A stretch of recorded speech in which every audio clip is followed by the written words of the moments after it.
नमस्कार दोस्तों, मैं भरत भूषण अपने बायोलॉजी क्लासेस यूट्यूब चैनल पर आप सभी लोगों का स्वागत करता हूं।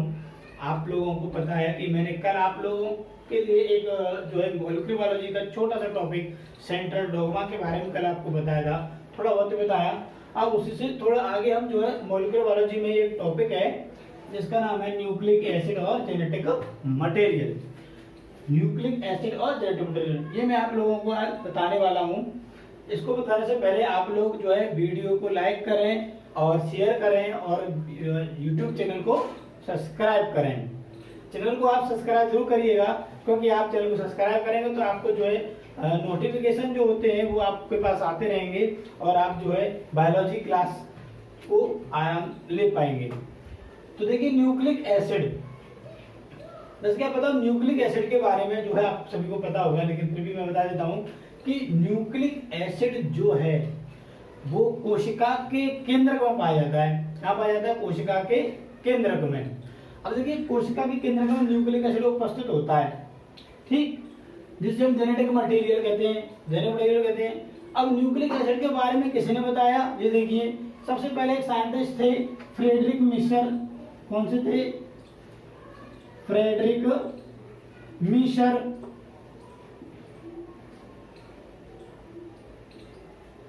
ये साइंटिस्ट थे, इन्होंने सबसे पहले बताया न्यूक्लिक एसिड के बारे में। इन्होंने बताया कि न्यूक्लिक एसिड जो होता है वो कोशिका के केंद्र में होता है। इन्होंने जो है बताया कि कोशिका जो होती है, कोशिका के अंदर केंद्रक होता है और केंद्रक में एक रसायन होता है। उन्होंने बताया कोशिका है, कोशिका का केंद्रक कोशिका है, ये कोशिका है और कोशिका में केंद्रक जो है, इस केंद्रक के अंदर एक रसायन उपस्थित होता है, एक रसायन उपस्थित होता है, ठीक है। इस रसायन को इन्होंने, इस रसायन को फ्रेडरिक मिशर, देखिए सुनिएगा आराम से और समझिएगा भी कि देखिए फ्रेडरिक मिशर ने कोशिका के केंद्रक में एक रसायन देखा और उस रसायन को पेप्सिन एंजाइम से, कौन से एंजाइम से? पेप्सिन एंजाइम होता है, पेप्सिन। ये जो पेप्सिन एंजाइम होता है, पेप्सिन एंजाइम से अपघटित किया और देखा कि ये रसायन जो है पेप्सिन एंजाइम से अपघटित नहीं होता। इसका अपघटन नहीं होता किससे? पेप्सिन एंजाइम से। तो उन्होंने बताया फ्रेडरिक मिशर ने कि कोशिका के केंद्रक में जो रसायन है वो क्या नहीं है? प्रोटीन नहीं है। इन्होंने बताया कि कोशिका के केंद्रक में जो रसायन है वो प्रोटीन नहीं है। क्यों? क्योंकि पेप्सिन जो एंजाइम होता है वो प्रोटीन का अपघटन करता है। पेप्सिन जो एंजाइम होता है किसका अपघटन करता है? प्रोटीन का अपघटन करता है। तो फ्रेडरिक मिशर ने इस रसायन को नाम दिया न्यूक्लिन। क्या नाम दे दिया? न्यूक्लिन। क्यों? क्योंकि ये न्यूक्लियस के अंदर उपस्थित था। किसके अंदर उपस्थित है? ये केंद्रक को क्या बोलते हैं? न्यूक्लियस बोलते हैं। तो ये न्यूक्लियस के अंदर उपस्थित था, इसीलिए इसको नाम दे दिया न्यूक्लिन। फ्रेडरिक मिशर के इसने बताया कि रसायन के बाद न्यूक्लिन होता है। तो कुछ समय बाद पता चला कि ये जो रसायन है वो एक अम्ल होता है। तो इस न्यूक्लिन को बाद में क्या बोल दिया गया? Nucleic acid. देखिए न्यूक्लिक एसिड, न्यूक्लिन के बाद आया क्या? ये न्यूक्लिन तो फ्रेडरिक मिशर ने बताया, उसके बाद जो है न्यूक्लिक एसिड आया। मतलब साइंटिस्ट ने पता लगाया कि केंद्रक में जो रसायन है वो एक अम्ल है, तो बताया कि ये क्या होता है? Nucleic acid. ठीक है, समझ में आया होगा।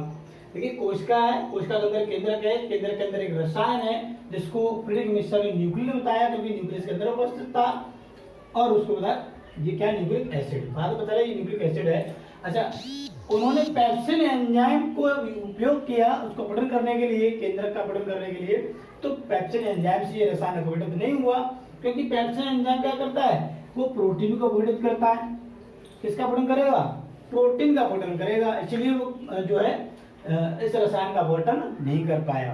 अच्छा, इसके बाद जो दूसरे साइंटिस्ट थे, एक साइंटिस्ट थे कौशल, कौन से थे, कौशल साइंटिस्ट थे। इन कौशल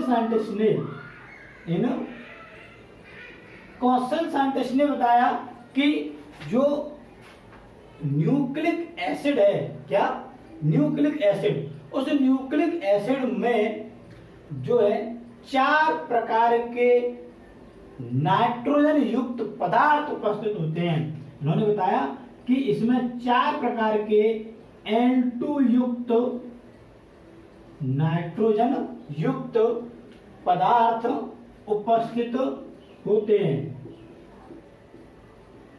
4 प्रकार के, कौशल ने बताया कि इस न्यूक्लिक एसिड में 4 प्रकार के नाइट्रोजन युक्त पदार्थ उपस्थित होते हैं। इन 4 प्रकार के नाइट्रोजन युक्त पदार्थ को क्या कहते हैं, एक तो होता है एडेनिन, गुआनिन, साइटोसिन और थायमिन।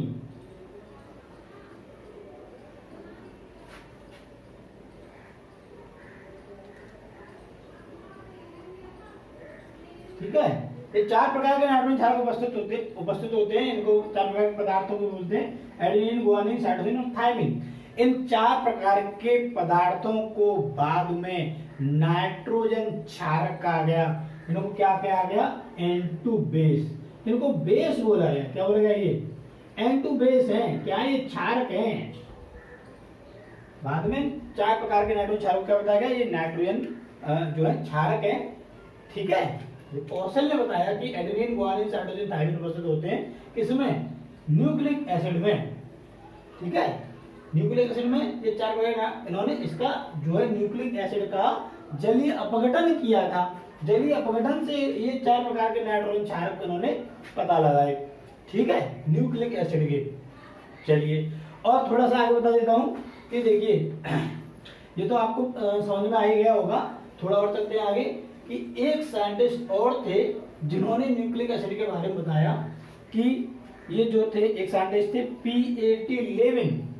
कौन से थे, P8011। ये P8011 साइंटिस्ट थे।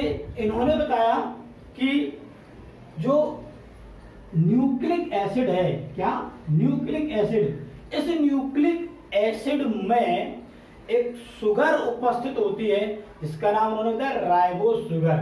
कौन सी उपस्थित होती है, राइबोज शुगर। इसके बारे में P8011 ने बताया कि कोशिका के केंद्रक में जो न्यूक्लिक एसिड है, उस न्यूक्लिक एसिड में शुगर उपस्थित होती है और ये कौन सी है, राइबोज शुगर उपस्थित होती है। ठीक है, अच्छा, इसी राइबोज शुगर के आधार पर, देखिएगा, इसी राइबोज शुगर के आधार पर न्यूक्लिक एसिड को, किसको, न्यूक्लिक एसिड को, इसी राइबोज शुगर के आधार पर न्यूक्लिक एसिड को 2 भागों में बांटा गया। नंबर 1 आप जानते ही हैं, डीएनए। Number 2 RNA. यानी कि एक तो वो न्यूक्लिक एसिड जिसमें डीऑक्सी राइबोज शर्करा है तो राइबोज शर्करा ही। ठीक है, और एक वो न्यूक्लिक एसिड जिसमें ओनली राइबोज शर्करा है, इसमें डीऑक्सी राइबोज शर्करा है। राइबोज शुगर है। ठीक है, और इसमें राइबोज शुगर है। इसीलिए इसको डीऑक्सी राइबो न्यूक्लिक एसिड बोलते हैं। इसको क्या बोलते हैं, डीऑक्सी राइबोज न्यूक्लिक एसिड बोलते हैं, और इसको राइबोज न्यूक्लिक एसिड बोलते हैं।